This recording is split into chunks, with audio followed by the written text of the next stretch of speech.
Hi guys, and welcome to another episode of the FitzMeister program. Just to introduce myself from the last video, my name is Sam, and I'd also like to say a big hi to Lewis and Adam, who also do their own vlogs.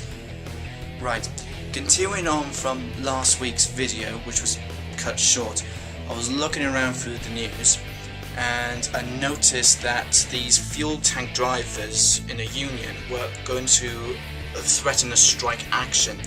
Now, the government sort of took it a little bit too seriously and was on complete panic because they thought that they were going to do it.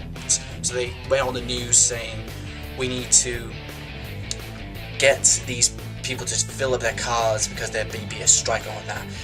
But the reality is that these tank drivers weren't even threatening with the strike. They haven't even set a date for that at all. So what happened on one day, I was just driving back from university, and I just saw massive queues lined up at every single petrol station I drove by because people actually believed in it, because it was all over the news. There's the old saying, they believe what they read. So that wasn't the best of ideas that the government did, and the whole Britain was just so mad and angry at them, which, yeah, that tends to happen a lot.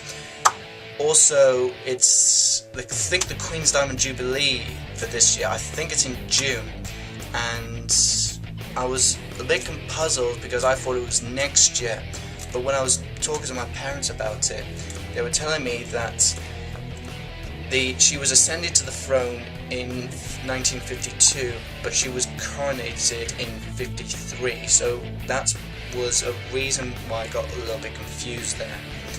So it was a bit of a surprise to me. I thought it was, 53, but I think the only thing that sort of correlates to that, but that's just a complete confusion out of it. Also, for April's, it's going to be a busy month for two anniversaries. I think we got Titanic's anniversary on the 14th, which is basically one ship said she was unsinkable and she sank on her maiden voyage. And so there's a lot of programs I saw on National Geographic and the BBC, all talking about Titanic, and she was a magnificent ship, a very beautiful ship indeed. And yeah, so there's a film coming out on the 6th, which is a 3D remake of the 97 film. And just put it down in the comments, and because I will be making like almost a review video of it. And so if you just put down in the comments saying, on April the 6th, you need to go and see Titanic, and say if it made you cry, just put down yes or no on this video, so I can almost make a review of it. And yeah, but that would just be very, very nice and very sweet if we remember the mourners who lost their lives on that one ship. Also, yesterday was the 30th anniversary of a conflict that we fought against Argentina in the Falklands. I'm not going to go into too much detail on that because I don't want to make an international incident of war, because I don't want to be responsible for another war. But back then it was sort of political pressure from publics.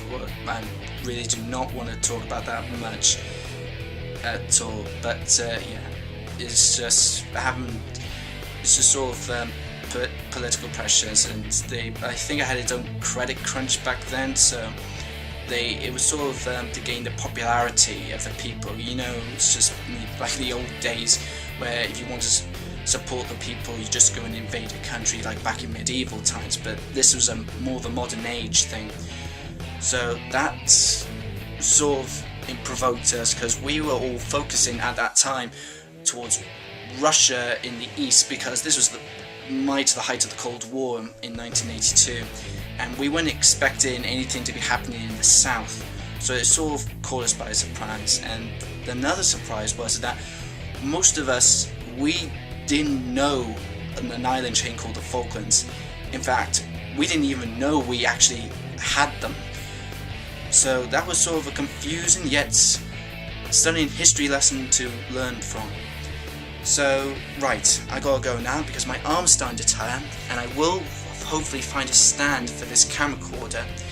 So I'll see you guys on the next video clip. Bye bye.